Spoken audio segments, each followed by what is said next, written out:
5 ans de mariage avec un homme qui en réalité était mort depuis 11 ans, je suis Angela Thior Akber, voici mon histoire. Je suis née au Nigeria, célibataire pendant des années, j'ai toujours rêvé de rencontrer l'homme de ma vie, malheureusement aucun homme ne voulait faire du sérieux avec moi, je commençais à perdre patience et ma famille me mettait la pression pour que je me marie rapidement. Lors d'un voyage d'affaires en février 2011, j'ai fait la rencontre d'un jeune homme beau, séduisant et élégant, il s'appelait Joseph, je suis très vite tombée amoureuse de lui. On s'est mis en couple et notre relation a abouti très vite à un mariage même si je ne connaissais absolument rien de sa vie. Après 5 années formidables avec mon mari et notre fils, un jour un client important est venu chez nous à la maison mais j'avais oublié de prévenir mon mari de cette visite. Le client est venu accompagné de son collaborateur, et à peine rentré dans la maison il s'est mis à crier en demandant à mon mari ce qu'il faisait là. Il répétait plusieurs fois « Mais tu n'es plus mort ?» Complètement choqué et perdu, je ne comprenais pas ce qui se passait. Joseph tenait notre fils dans les bras et sans que j'aie le temps de comprendre quoi que ce soit, ils se sont volatilisés comme par magie devant nous, complètement sonné, je me suis évanouie. À mon réveil à l'hôpital, j'ai prié pour que tout cela ne soit qu'un cauchemar, mais le collaborateur qui a reconnu mon mari est venu m'expliquer que Joseph est mort dans un accident de voiture depuis 11 ans. J'ai donc fait ma vie avec un fantôme et on a eu un enfant ensemble. Depuis ce jour-là, je n'ai plus jamais revu Joseph et notre enfant. Heureusement qu'il y avait 2 témoins avec moi, sinon personne n'aurait pu croire à mon histoire. J'ai été initié dans la sorcellerie sans le savoir. Je suis Aoua Essiné, un jeune homme de 27 ans vivant toujours chez mes parents à Bouaké, en Côte d'Ivoire. J'ai étudié la maintenance industrielle et j'ai obtenu ma licence à l'âge de 25 ans. Malgré mes multiples tentatives pour trouver un emploi, je n'ai toujours pas réussi à en obtenir un. Les gens se moquaient de moi dans le quartier et me traitaient d'incapable simplement parce que je vivais encore chez mes parents à 27 ans. Un jour, en rentrant du marché, un monsieur dans sa voiture m'a appelé et m'a demandé de l'aider à porter quelques courses et de les mettre dans sa voiture. Après avoir porté les sacs et les avoir mis dans sa voiture, le monsieur m'a donné une somme de 50 000 francs. Il m'a tendu sa carte de visite et m'a demandé de l'appeler en cas de besoin. Ce jour-là, je suis rentré chez moi très content, pensant que c'était ma chance dans la vie. Quelques jours plus tard, j'ai contacté le monsieur. Il m'a informé qu'il était directeur des ressources humaines dans une grande entreprise et m'a donné rendez-vous dans un immeuble situé à plus de 20 km de chez moi. Ce jour-là, je me suis habillé soigneusement et je suis parti. Une fois arrivé sur le lieu du rendez-vous, le monsieur m'a remis un contrat dans lequel il était stipulé que je gagnerais 150 000 francs par jour. Étant titulaire d'une simple licence, cette offre me semblait incroyable. Après avoir signé le contrat, 2 hommes de main s'approchèrent de moi et sortirent des couteaux, me blessant au doigt. J'ai tenté de m'échapper, mais ils m'ont attrapé et m'ont demandé de mettre mon doigt ensanglanté à côté de ma signature sur le contrat. C'est à ce moment-là que j'ai compris que je venais de signer un pacte et qu'il n'y avait plus de retour en arrière possible. Le soir, en rentrant chez moi, j'ai découvert que 2 hommes de main ont brandi un couteau et m'ont blessé au niveau du doigt, me forçant à le mettre à côté de ma signature sur le contrat. Malgré ma tentative de me débattre, ils m'ont menacé de me tuer, ce qui m'a rempli de panique. J'ai donc, pris de peur, placé mon doigt ensanglanté à côté de ma signature, réalisant que j'avais ainsi scellé un pacte et qu'il n'y avait plus de retour en arrière possible. Le soir, lorsque je suis rentré chez moi, j'ai découvert une somme d'1 million sous mon oreiller. Cependant, cette nuit-là, je n'ai pas pu trouver le sommeil. À chaque fois que je fermais les yeux, des images horribles me hantaient et des voix résonnèrent dans ma tête. Le lendemain matin, je suis retourné à l'immeuble et le monsieur m'a expliqué que ces expériences étaient tout à fait normales pour un débutant et que je devais passer par une séance d'initiation pour officiellement faire partie du cercle. Il m'a également averti que si je refusais de le faire, je mourrais. Quelque temps plus tard, j'ai accepté de monter dans sa voiture et il m'a conduit près d'un lac. Là-bas, il m'a remis un cahier contenant des incantations écrites dans une langue étrange. Il m'a demandé de retirer mon haut, de m'immerger dans le lac et de réciter 3 fois une série de phrases dont je ne comprenais pas le sens.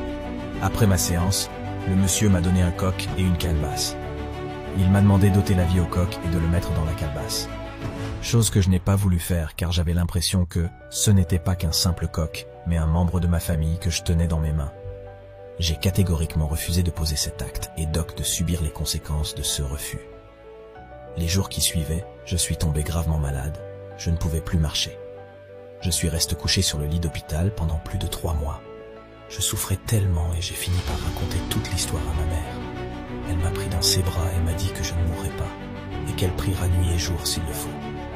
Elle a prié tous les jours qui passaient. Toute ma famille me soutenait pendant cette épreuve, et après 2 semaines, mon état de santé s'est amélioré, et aujourd'hui je suis à nouveau capable de marcher. J'ai refusé de sacrifier ma famille, et c'est elle qui m'a sauvé au final.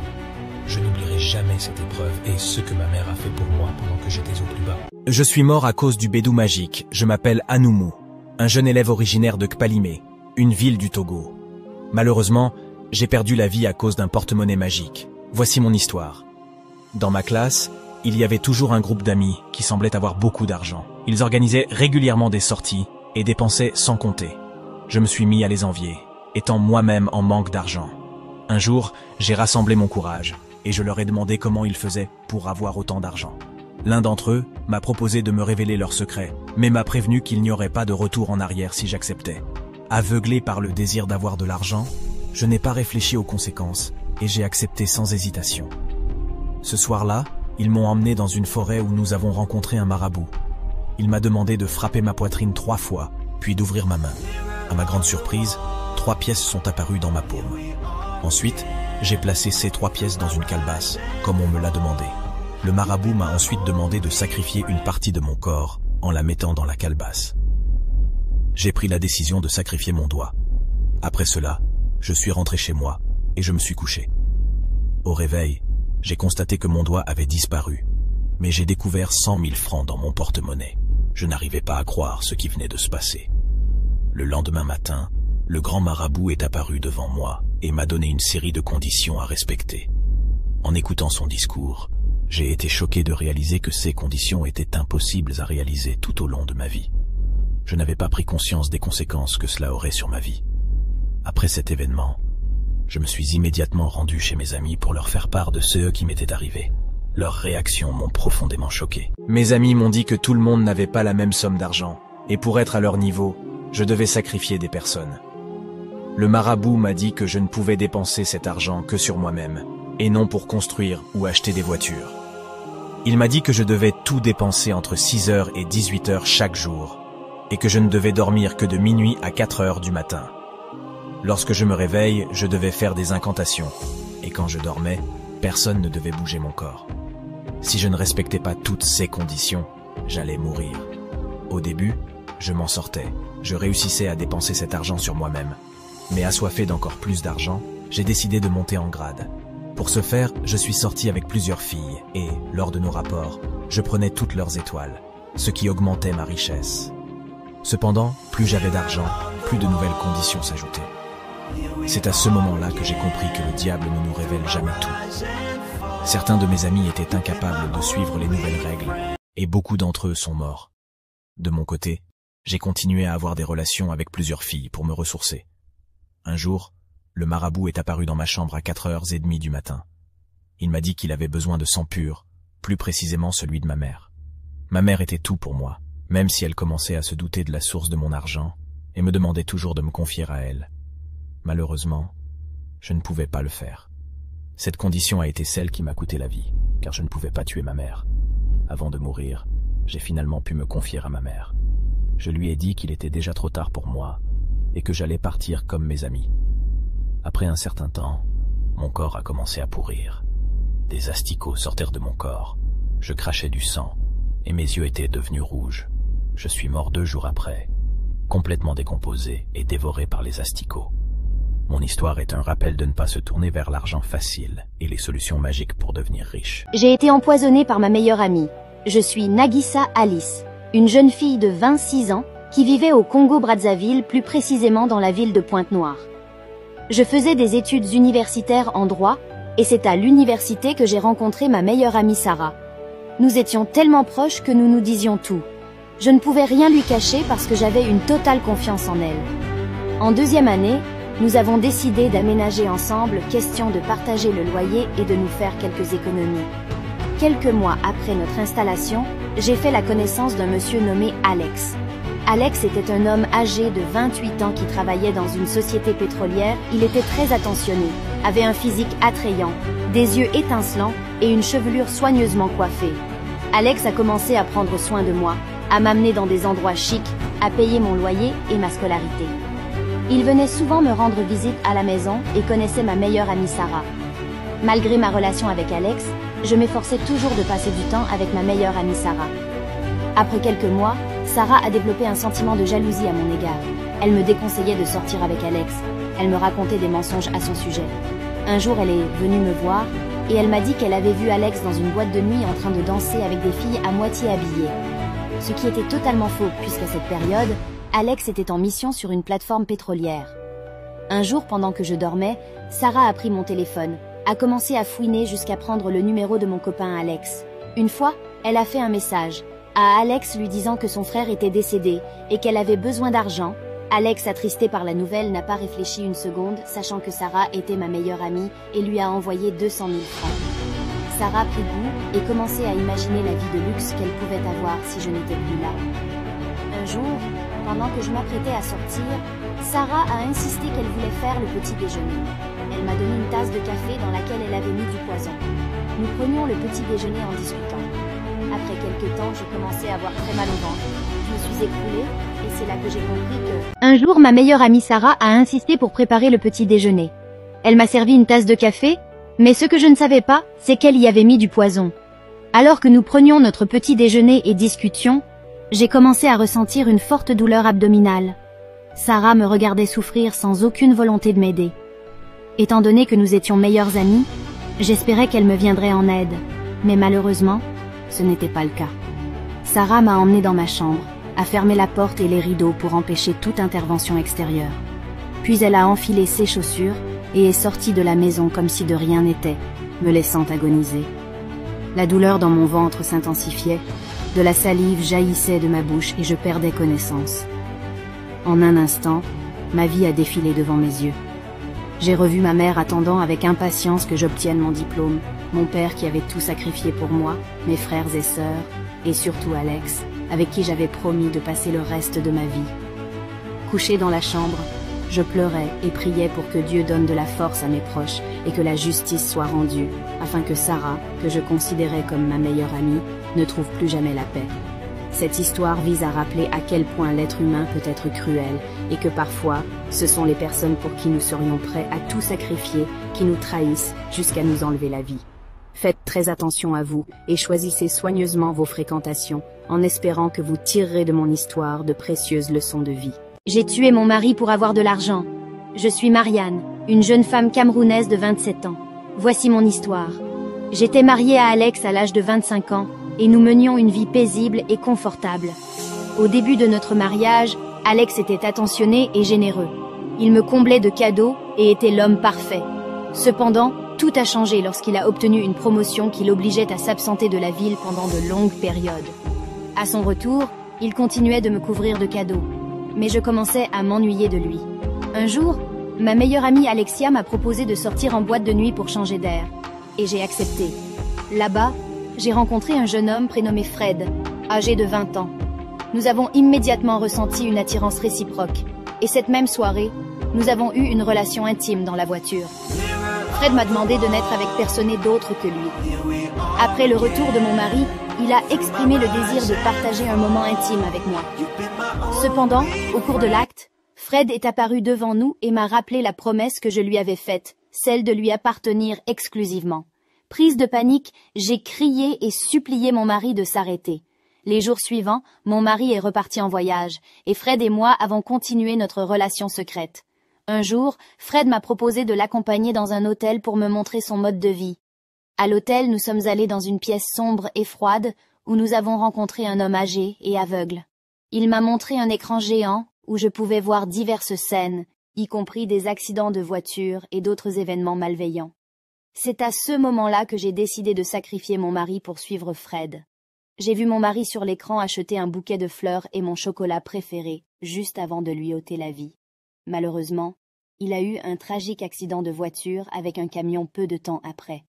Après sa mort, tout a basculé dans ma vie. Lorsque son corps a été transporté à la morgue, j'ai appelé la mère de mon mari pour lui annoncer la nouvelle. Quand elle est arrivée et a vu son corps, elle a ressenti une étrange émotion.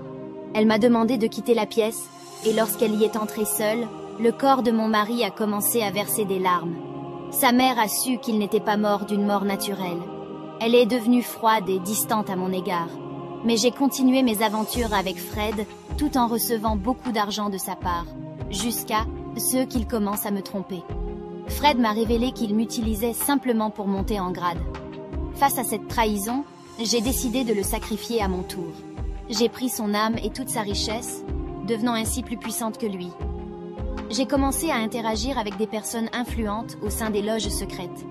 À mon tour, j'ai commencé à sacrifier des personnes envieuses, des individus qui désiraient obtenir autant d'argent que moi. Je me rendais à Kribi, au bord de la mer, où je sacrifiais de jeunes filles vierges pour grimper en grade. Cependant, un jour, j'ai sacrifié la mauvaise personne.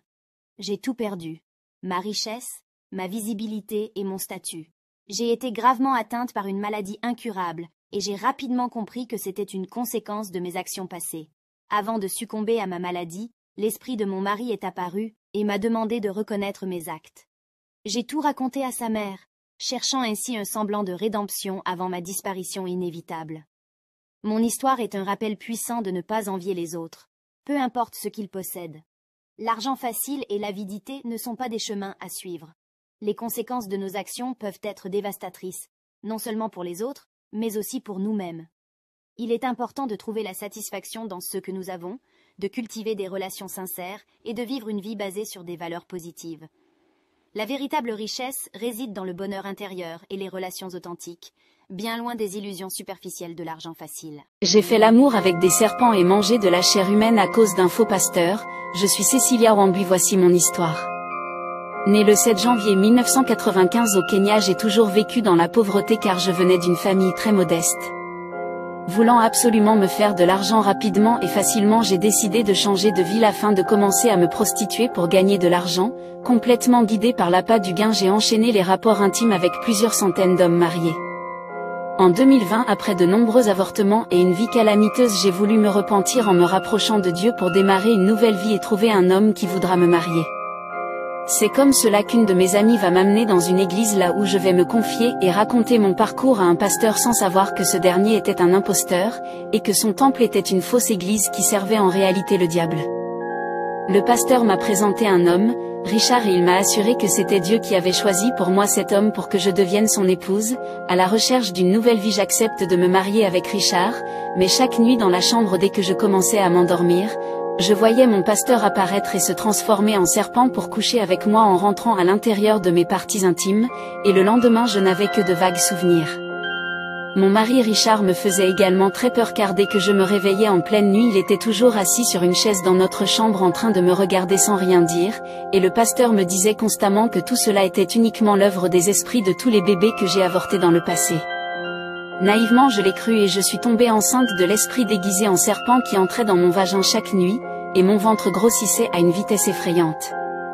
À 1 mois de grossesse, je sentais le bébé frapper très fort mon ventre comme s'il était déjà prêt à sortir, et ma maison s'est transformée en morgue car je mangeais chaque nuit de la chair humaine avec mon pasteur qui me disait de me cacher et de garder le silence sur tout ce que je subissais.